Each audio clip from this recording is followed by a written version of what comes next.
പവിത്രത്തിന്റെ രക്കം എപ്പിസോഡിലേക്ക് എല്ലാവർക്കും സ്വാഗതം. വിക്രമിനെ ആക്രമിക്കാൻ ചെല്ലുന്ന ഗുണ്ടയെ ശ്രീജ കൊല്ലുന്നു. ഇതറിയുന്ന വിക്രം താൻ അമ്മയെപ്പോലെ സ്നേഹിക്കുന്ന ശ്രീജയെ ജയിലിലേക്ക് അയക്കാൻ വിക്രമിന് കഴിയുന്നില്ല. അതുകൊണ്ട് തന്നെ ആ കുറ്റം വിക്രം സ്വയം ഏറ്റെടുത്ത് ജയിലിലേക്ക് പോകുന്നു. വിക്രമിനെ 6 വർഷത്തെ കഠിന തടവിന് ശിക്ഷിക്കുന്നു. ഇത് കേൾക്കുന്ന വേദ ആകെ തകർന്നു പോകുന്നു. പിന്നീട് വേദ ഒരു നിമിഷം പോലും ചിന്തിക്കുന്നില്ല. വിക്രം തന്നെ ചതിച്ചു എന്നറിഞ്ഞതും വേദ ഒരു ബാഗിൽ തൻ്റെ അത്യാവശ്യം സാധനങ്ങൾ എടുത്തുകൊണ്ട് അവിടെ നിന്നും നാടുവിടുന്നു. പിന്നീട് എത്ര തന്നെ അന്വേഷിച്ചിട്ടും വേദയുടെ വീട്ടുകാർക്കോ വിക്രമിൻ്റെ വീട്ടുകാർക്കോ വേദയെക്കുറിച്ചോ വേദയുടെ കുഞ്ഞിനെ കുറിച്ചോ ഒരു വിവരവും തന്നെ കിട്ടുന്നില്ല. നീണ്ട 6 വർഷങ്ങൾക്ക് ശേഷം വിക്രമിനെ ജയിലിൽ വെള്ളയും വസ്ത്രം ധരിച്ച് ഒരു ബുക്ക് വായിച്ചുകൊണ്ടിരിക്കുന്നതാണ് കാണിക്കുന്നത്. ഒരു പോലീസ് ഇൻസ്പെക്ടർ വന്നിട്ട് പറയുന്നുണ്ട്, നിന്നെ വിളിക്കുന്നുണ്ട് വിക്രം എന്ന് പറയുവാണ്. അങ്ങനെ പോലീസുകാരൻ്റെ അടുത്തേക്ക് കൊണ്ടുപോകുന്നുണ്ട്. അവിടെ വെച്ച് ഒരു പേഴ്സ്, കുറച്ച് ക്യാഷ് എല്ലാം കൂടെ വിക്രമിൻ്റെ കയ്യിലേക്ക് അങ്ങ് വെച്ചു കൊടുക്കുകയാണ്. എന്നിട്ട് പറയുന്നുണ്ട്, വിക്രം ഇതിൽ നിന്റെ സാധനങ്ങളെല്ലാം തന്നെ ഇല്ലേ എന്ന് നോക്കൂ, ചെക്ക് ചെയ്യണം. പിന്നെ നീ വിഷമിക്കൊന്നും വേണ്ട. നിന്റെ ഭാര്യയും കുഞ്ഞും നിന്നെ കാണാൻ ഇത്ര നാളും വന്നില്ല എന്ന് കരുതി നീ വിഷമിക്കൊന്നും വേണ്ടാട്ടോ. നീ ഇവിടെ നിന്നും പുറത്തിറങ്ങുന്ന ആ നിമിഷം നിന്നെ സ്വീകരിക്കാനായി പുറത്തവർ കാത്തു നിൽപ്പുണ്ടാവും. നീ സമാധാനിക്കുക എന്ന് പറഞ്ഞ് ആശ്വസിപ്പിക്കുന്നുണ്ട് പോലീസുകാരൻ. വിക്രം തൻ്റെ കയ്യിൽ വെച്ച് തന്ന ആ പേഴ്സ് തുറന്നു നോക്കുവാണ്. അതിൽ വേദിയുടെ ഫോട്ടോ കാണുന്നുണ്ട്. അതിലേക്ക് നോക്കിക്കൊണ്ട് വിക്രമിൻ്റെ കണ്ണുകളിൽ നിന്നിങ്ങനെ കണ്ണുനീര് വരുന്നുണ്ട്. ആ ഫോട്ടോയിൽ ഇങ്ങനെ തഴുകുന്നുണ്ട് വിക്രം. പിന്നീട് ഒരക്ഷരം പോലും മിണ്ടാതെ തൻ്റെ ഡ്രസ്സുകളെല്ലാം എടുത്തിട്ട് പുറത്തേക്ക് ഇറങ്ങുവാണ് വിക്രം.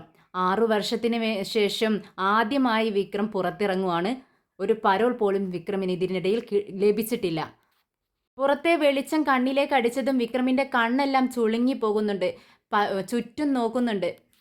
പുറത്ത് വിക്രമിനെയും കാത്ത് കണ്ണീരുമായി നമ്മുടെ വിശ്വവും ശ്രീജയും വിക്രമിൻ്റെ ഫ്രണ്ട്സും കാത്തു നിൽപ്പുണ്ടായിരുന്നു. വിക്രമിനെ കണ്ടതും വിശ്വം ഓടി വന്ന് വിക്രം എന്ന് പറഞ്ഞുകൊണ്ട് കെട്ടിപ്പിടിച്ച് കരയുന്നുണ്ട്. ശ്രീജയും കരഞ്ഞുകൊണ്ടിരിക്കുകയാണ്.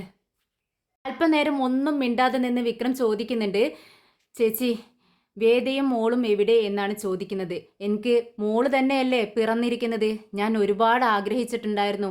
വേദ ഗർഭിണിയായിരിക്കുന്ന സമയത്ത് എനിക്കൊരു മോള് ജനിക്കണേ എന്ന് ഞാൻ ഒരുപാട് പ്രാർത്ഥിച്ചിട്ടുണ്ട്. അതുപോലെ തന്നെ ദൈവം എനിക്ക് മോളെ തന്നെയല്ലേ തന്നത്, അവരെവിടെ എന്ന് ചോദിക്കുകയാണ് ആകാംക്ഷയോടെ വിക്രം. ഇത് കേട്ടതും വിശ്വവും നമ്മുടെ ശ്രീജയും പരസ്പരം നോക്കിക്കൊണ്ട് കരയുവാണ്. ഒന്നും മിണ്ടുന്നില്ല അതിനെക്കുറിച്ച്. പെട്ടെന്ന് വിശ്വം പറയുന്നുണ്ട്, വിക്രം നീ ജയിലിലായിരുന്ന സമയത്ത് നമ്മുടെ അച്ഛൻ മരിച്ചു. നിനക്ക് പരോൾ പോലും ലഭിച്ചില്ല. ഞാൻ ഒരുപാട് ശ്രമിച്ചു, നീ ഒരു നോക്ക് അച്ഛനെ കണ്ടോട്ടെ എന്ന് വിചാരിച്ച്. പക്ഷേ നടന്നില്ല വിക്രം എന്ന് പറഞ്ഞുകൊണ്ട് കരയുന്നുണ്ട് വിശ്വം. ഇതങ്ങ് കേട്ടതും വിക്രം പൊട്ടിക്കരയുവാണ്. എന്നിട്ട് പറയുന്നുണ്ട്, ഈ 6 വർഷത്തിനിടയിൽ ഒരുപാട് പേരെന്നെ വിട്ടുപോയി അല്ലേ ചേട്ടാ. വേദയുടെ അമ്മയും പോയില്ലേ എന്ന് അച്ഛനും എൻ്റെ അച്ഛനും പോയില്ലേ, എന്നെ വിട്ട് പോയില്ലേ എന്ന് ചോദിച്ചു കണ്ടാണ് വിശ്വത്തിനെ തോളിൽ കിടന്ന് നമ്മുടെ വിക്രം കരയുന്നുണ്ട്. നീ സമാധാനിക്കേ, വാ നമുക്ക് അമ്മയുടെ അടുത്തേക്ക് പോവാം എന്ന് വിശ്വം പറയുന്നുണ്ട്. പെട്ടെന്ന് വിക്രം ചോദിക്കുന്നുണ്ട്, എനിക്ക് വേദയെ കാണണം, എനിക്ക് വേദയെ കാണണം ചേട്ടാ. വേദയുടെ നമ്മുടെ വീട്ടിലാണോ എന്ന് ചോദിക്കുമ്പോൾ അല്ല എന്ന് പറയുന്നുണ്ട്. അപ്പോൾ അവളുടെ വീട്ടിലായിരിക്കുമല്ലേ. ശരി രാജേട്ടാ, നമ്മുടെ വണ്ടി എവിടെ കൊണ്ടുവന്നിട്ടുണ്ടോ എന്ന് ചോദിക്കുകയാണ്. അപ്പോൾ രാജേട്ടൻ ഉണ്ട് എന്ന് പറയുന്നു. അങ്ങനെ രാജേട്ടൻ്റെ പിറകെ പോവുകയാണ് നമ്മുടെ വിക്രം. വേദയെ കാണാനായി വീട്ടിലേക്ക് ചെല്ലുന്നുണ്ട്. അവിടെ കയറി ചെല്ലുന്ന സമയത്ത് അകത്ത് ആദ്യം കാണുന്നത് ശ്രീയയാണ്. ശ്രീ പതിവ് സ്വഭാവത്തിൽ തന്നെയാണ്, ഒട്ടും വ്യത്യാസം വന്നിട്ടില്ല ശ്രീക്ക്. വിക്രമനെ കണ്ടതും പൊട്ടിത്തെറിക്കുന്നുണ്ട്. നീ എന്തിനാടാ ഇങ്ങോട്ടേക്ക് വന്നത്? നീ ജയിലിൽ നിന്ന് ഇറങ്ങിയോ? എപ്പോൾ ഇറങ്ങി? എന്തിനാ നേരെ ഇങ്ങോട്ടേക്ക് എഴുന്നള്ളിയതെന്ന് ചോദിക്കുന്നു. ഇത് കേട്ടതും വിക്രം പറയുന്നുണ്ട്, ശ്രീ ഞാൻ ഒന്നിനും വന്നതല്ല. ആരെയും വെല്ലുവിളിക്കാനോ ആരെയും ഉപദ്രവിക്കാനോ ഒന്നിനും വന്നതല്ല. എനിക്ക് എൻ്റെ വേദയെ ഒന്ന് കാണണം, എൻ്റെ കുഞ്ഞിനെ കാണണം, അതിനു വേണ്ടിയാണ് ഞാൻ വന്നതെന്ന് പറയുമ്പോഴേക്കും അങ്ങോട്ടേക്ക് ശങ്കരനാരായണനും മുത്തശ്ശിയും വരുന്നുണ്ട്. അങ്കിൾ എന്ന് വിളിക്കുമ്പോഴേക്കും ശങ്കരനാരായണൻ ദേഷ്യത്തോടെ പറയുന്നുണ്ട്, അങ്കിളോ? ആരുടെ അങ്കിൾ? അത് എങ്കിൽ ശരി, നിങ്ങൾക്ക് അങ്കിൾ എന്ന് ഞാൻ വിളിക്കുന്നത് ഇഷ്ടമല്ലെങ്കിൽ ഞാൻ ജസ്റ്റിസ് ശങ്കരനാരായണൻ എന്ന് വിളിച്ചോളാം എന്ന് പറയുന്നുണ്ട് വിക്രം. അപ്പോൾ ശങ്കരനാരായണൻ പറയുന്നുണ്ട്, അതിന് ഞാൻ റിട്ടയേർഡായി, ഇപ്പോൾ ഞാൻ ജസ്റ്റിസ് അല്ല എന്ന് പറയുന്നു. ശരി സാർ, ഞാൻ സാർ എന്ന് വിളിച്ചോളാം, നിങ്ങൾക്ക് എന്നോട് ദേഷ്യമുണ്ടാവുമെന്നറിയാം. എങ്കിലും ഞാൻ എൻ്റെ ഭാര്യയെയും കുഞ്ഞിനെയും കാണാൻ വേണ്ടി വന്നതാ. എനിക്ക് വേദയെയും മോളെയും ഒരു നോക്ക് കണ്ടാൽ മതി. ഞാൻ എത്ര ആഗ്രഹിച്ചിരിക്കുകയാണെന്നറിയാവോ എൻ്റെ മോളെ കാണാൻ. നിങ്ങൾക്ക് അറിയാവുന്നതല്ലേ ഞാൻ അവളെ എത്ര സ്നേഹിക്കുന്നുണ്ടെന്ന്. ഒരു വട്ടം എനിക്ക് കാണിച്ചു തരാമോ എന്ന് ചോദിക്കുകയാണ്. ഉടനെ തന്നെ ശങ്കരനാരായണൻ ഇതങ്ങ് കേട്ടതും പൊട്ടിത്തെറിക്കുകയാണ്. എന്നിട്ട് പറയുന്നുണ്ട്, നീ ഇതിനു മുൻപ് 6 വർഷങ്ങൾക്ക് മുൻപ് നീ അവളെക്കുറിച്ചും അവളുടെ വയറ്റിൽ വളരുന്ന കുഞ്ഞിനെക്കുറിച്ചും നീ ചിന്തിച്ചോ? ഇല്ലല്ലോ. ഈ 6 വർഷം ഞങ്ങൾ അനുഭവിച്ച കഷ്ടപ്പാടുകൾ നിനക്ക് അറിയില്ല. എന്തുകൊണ്ടാ നീ ഈ തെറ്റ് ഏറ്റെടുത്ത് ജയിലിലേക്ക് പോയത്? എനിക്കറിയാം. ഈ കുറ്റം ചെയ്തത് നീയല്ല അവനെ കൊന്നതെന്ന് എനിക്കറിയാം. പക്ഷേ നീ ആർക്കോ വേണ്ടി ആ കുറ്റം ഏറ്റെടുത്ത് ജയിൽ ശിക്ഷ ഏറ്റെടുത്ത് നീ ജയിലിലേക്ക് പോയി. പക്ഷേ എനിക്കറിയാം നീ ആ തെറ്റ് ചെയ്തിട്ടില്ലെന്ന്. എന്തിനു വേണ്ടിയാടാ നീ നിന്റെ കുടുംബം തന്നെ ഇല്ലാതാക്കിയത്? അപ്പോൾ നീ വേദയെയും കുഞ്ഞിനെയും അത്രയും സ്നേഹിച്ചിട്ടില്ല എന്നല്ലേ അർത്ഥം? എന്തിനാ നീ കുഞ്ഞിനെ കാണണമെന്നും പറഞ്ഞുകൊണ്ട് ഇങ്ങോട്ടേക്ക് വന്നത്? ഇവിടെ ആരുമില്ല, നിന്റെ കുഞ്ഞു പോലും.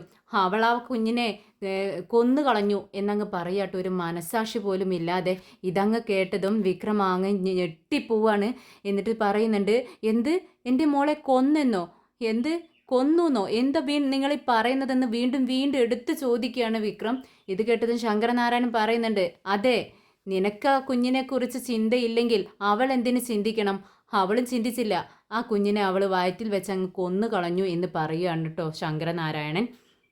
ഇത് കേട്ടതും വിക്രമിനെ സകല നിയന്ത്രണങ്ങളും വിട്ടു പോവുകയാണ്. പൊട്ടി പൊട്ടി കരയാണ്. നിലത്തങ്ങ് ഇരുന്നുകൊണ്ട് രാജേട്ടനൊക്കെ പിടിച്ചു വലിക്കുന്നുണ്ട്. വിക്രം എഴുന്നേൽക്ക് എന്നൊക്കെ പറയുന്നുണ്ട്. പക്ഷേ ചുറ്റും നടക്കുന്നതൊന്നും വിക്രമിനെ അറിയുന്നില്ല.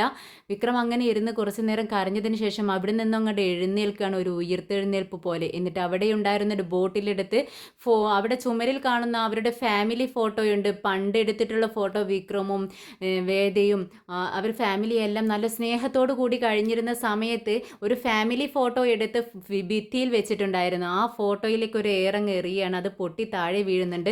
എന്നിട്ട് പറയുന്നുണ്ട്, അവൾ കൊലയാളിയാണ്, എൻ്റെ കുഞ്ഞിനെ കൊന്നവളാണ് അവൾ. ഞാൻ അവളെ കണ്ടുപിടിക്കും. എവിടെ അവൾ? ഇങ്ങോട്ടേക്ക് ഇറങ്ങി വരാൻ പറ എന്ന് പറയൂ കേട്ടോ. എന്നാൽ ശങ്കരനാരായണൻ പറയുന്നുണ്ട്, ഇല്ല, അവളിവിടെ ഇല്ല. ഞങ്ങൾക്ക് പോലും അറിയത്തില്ല അവൾ എവിടെയാണെന്ന്. അവൾ ഈ നാട് വിട്ട് പോയടാ. ഞാൻ തന്നെ കണ്ടിട്ട് 6 വർഷമായി. എൻ്റെ മോള് ജീവിച്ചിരിപ്പുണ്ടോ എവിടെയാണെന്നോ എന്താണെന്നോ എനിക്കറിയത്തില്ല. നിനക്കും അവളെ കണ്ടുപിടിക്കാൻ കഴിയില്ലടാ എന്ന് പറയൂ കേട്ടോ. ഇതങ്ങ് കേട്ടതും വിക്രമിന് കൂടുതൽ ദേഷ്യം വരുവാണ്. എന്നിട്ട് പറയുന്നുണ്ട്, ഓ അങ്ങനെയാണോ? അവൾ ഒളിച്ചിരിക്കുകയാണോ? എന്നാൽ ഞാൻ അവളെ എവിടെ പോയി ഒളിച്ചാലും ഞാൻ അവളെ കണ്ടെത്തിയിരിക്കും. അവളൊരു പെണ്ണാണോ? എൻ്റെ കുഞ്ഞിനെ കൊന്നിട്ട് രക്ഷപ്പെടാമെന്നാണ് അവൾ വിചാരിക്കുന്നത്. എങ്കിൽ അവൾക്ക് തെറ്റി. ഞാൻ അവളെ കണ്ടെത്തിയിരിക്കുമെന്ന് പറഞ്ഞ് എല്ലാവരെയും വെല്ലുവിളിച്ചുകൊണ്ട് വിക്രം അവിടെ നിന്നും ഇറങ്ങി പോവാണ്. പക്ഷേ വിക്രമിൻ്റെ ആ ഒരു പോക്ക് എന്ന് പറഞ്ഞാൽ ഒരു ഒന്നൊന്നര പോക്ക് തന്നെയാണ്. പിന്നീട് അങ്ങോട്ട് വിക്രമിനെ പിടിച്ചാൽ കിട്ടുന്നില്ല. വിക്രമിനെ ഒരു നല്ല മനുഷ്യനാക്കി തീർത്തിരുന്നു. പക്ഷേ ഇവിടുന്ന് അങ്ങോട്ട് പിന്നീട് വിക്രം വളരെ മോശപ്പെട്ട ഒരു സ്ഥിതിയിലാണ് കഴിയുന്നത്.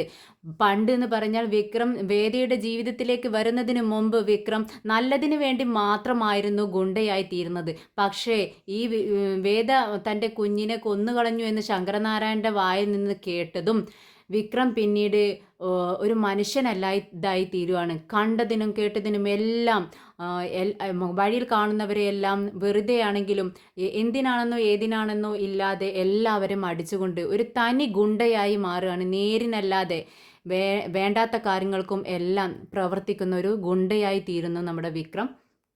അങ്ങനെ ഒരു 2 വർഷം വിക്രം നല്ല ഗുണ്ടയായി ജീവിക്കുന്നത് തന്നെയാണ് കാണിക്കുന്നത്. പിന്നീട് ഒരു 2 വർഷങ്ങൾക്ക് ശേഷം വഴിയിൽ നല്ല ചെക്കിംഗ് ആണ്. പോലീസ് ചെക്കിംഗ് അങ്ങനെ നടന്നുകൊണ്ടിരിക്കുകയാണ്. ഓരോ വാഹനവും നന്നായി ചെക്ക് ചെയ്ത് മാത്രമേ വിടുന്നുള്ളൂ. അങ്ങനെ പോലീസുകാർ പരസ്പരം സംസാരിക്കുന്നുണ്ട്. കളക്ടറുടെ ഓർഡറാണ്, ഒരു വാഹനവും പോലും വെറുതെ വിടാൻ പാടില്ല, ചെക്ക് ചെയ്ത് മാത്രമേ വിടാൻ പാടൂ എന്നാണ് പറഞ്ഞിരിക്കുന്നത്. അതിൽ VIP എന്നോ സാധാരണക്കാരനോ ഒന്നുമില്ല, ഒന്നും നോക്കേണ്ട ആവശ്യമില്ല എന്ന് പറഞ്ഞിട്ടുണ്ട് കളക്ടർ എന്ന് പറയുന്നു. അങ്ങനെ വഴിയിൽ പോകുന്ന ഒരു VIP-യുടെ വണ്ടിക്ക് പോലീസുകാരൻ കൈ കാണിക്കുന്നുണ്ട്. അദ്ദേഹം വണ്ടി നിർത്തുന്നു. ഞാൻ ആരാണെന്ന് നിനക്ക് അറിയാമോടാ? എന്തിനാടാ എൻ്റെ വണ്ടിക്ക് കൈ കാണിച്ചതെന്ന് കോൺസ്റ്റബിളിനോട് ചോദിക്കുന്നുണ്ട്. ഉടനെ അടുത്ത് നിൽക്കുന്ന പോലീസുകാരൻ പറയുന്നുണ്ട്, ഇത് കളക്ടറുടെ ഓർഡറാണ്, ആരാണെന്ന് നോക്കേണ്ട ആവശ്യമില്ല, എല്ലാ വണ്ടികളും ചെക്ക് ചെയ്യാൻ ഓർഡർ ഇട്ടിട്ടുണ്ടെന്ന് പറയുന്നു. എന്നാൽ ഞാൻ ആരാണെന്ന് നിനക്ക് അറിയില്ലടാ, എൻ്റെ വാഹനത്തിന് കൈ വെക്കാൻ നീ ആയോടാ? ആര് പറഞ്ഞാൽ എന്താ? എന്നെ നിനക്ക് അറിയത്തില്ലേ എന്നും പറഞ്ഞുകൊണ്ട് ഈ കോൺസ്റ്റബിളിൻ്റെ കവളത്ത് ഒറ്റ അടി കൊടുക്കുകയാണ്.